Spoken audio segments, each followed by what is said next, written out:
So my name is Evelyn. My sources for my essay are the Cleveland Clinic, an article from Harvard.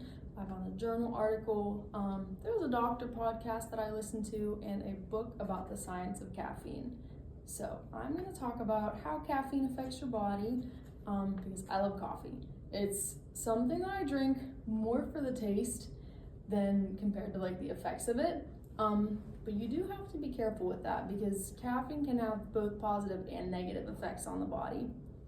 I mention all of this because stereotypically in college students are known for late night studying or hanging out with friends, and a lot of the time caffeine is what you use to keep yourself awake.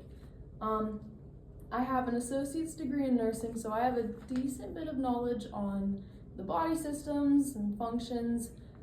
Due to this, I believe I can explain these topics in a way that will make more sense to people who may not have as much knowledge about the different body systems. So today, I will talk about some of the most commonly known ways caffeine affects the body and what that means to you. So we're going to start back at the beginning. The caffeine was initially introduced to Europe back in the mid-17th century, and they actually hated it. They found it repulsive.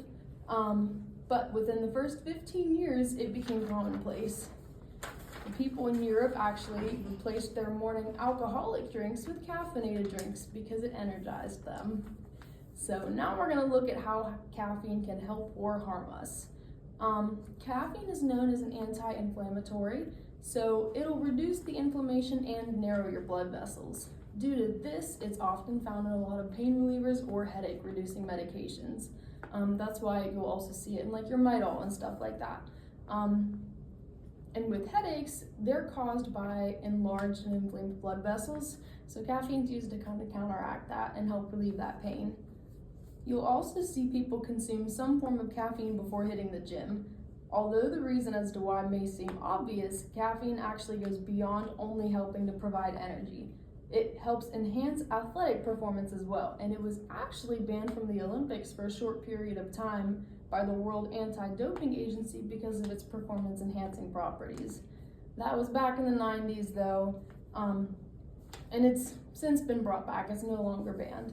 One of the ways that it can affect your athletic performance is improving your respiratory performance to help your lung muscles contract more efficiently and allowing to increase the amount of air that you breathe in. It can also boost adrenaline rush and release calcium ions. And your calcium ions, they aid in like muscle speed and strength, as well as reducing pain perception. So that helps to increase like how quickly your muscles can contract and how efficiently. And caffeine can also increase the amount of oxygen that our muscles receive. So now we're going to look at some of the side effects of caffeine, with lack of sleep being one of the most widely known. The reason for this is because it binds to the same receptors that adenosine normally binds to in your brain. And adenosine is, when it binds to the receptors in your brain, that's what causes us to feel tired. So by caffeine binding to those receptors instead, we don't feel tired because the adenosine isn't in our brain. It also affects the levels of hormones in our brain that help with sleep, such as like melatonin. So caffeine is metabolized very rapidly in the bloodstream. It's typically within like 45 minutes, and it can remain in blood anywhere from like 1.5 to 9.5 hours.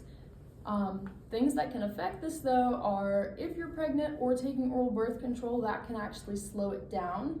So in like your third trimester of pregnancy, it can actually stay in your body for up to 15 hours, which is why they say when you're pregnant to try to avoid caffeine or limit it to a certain daily amount. But if you're smoking, that actually speeds up the breakdown of caffeine, so it doesn't stay in your bloodstream as long.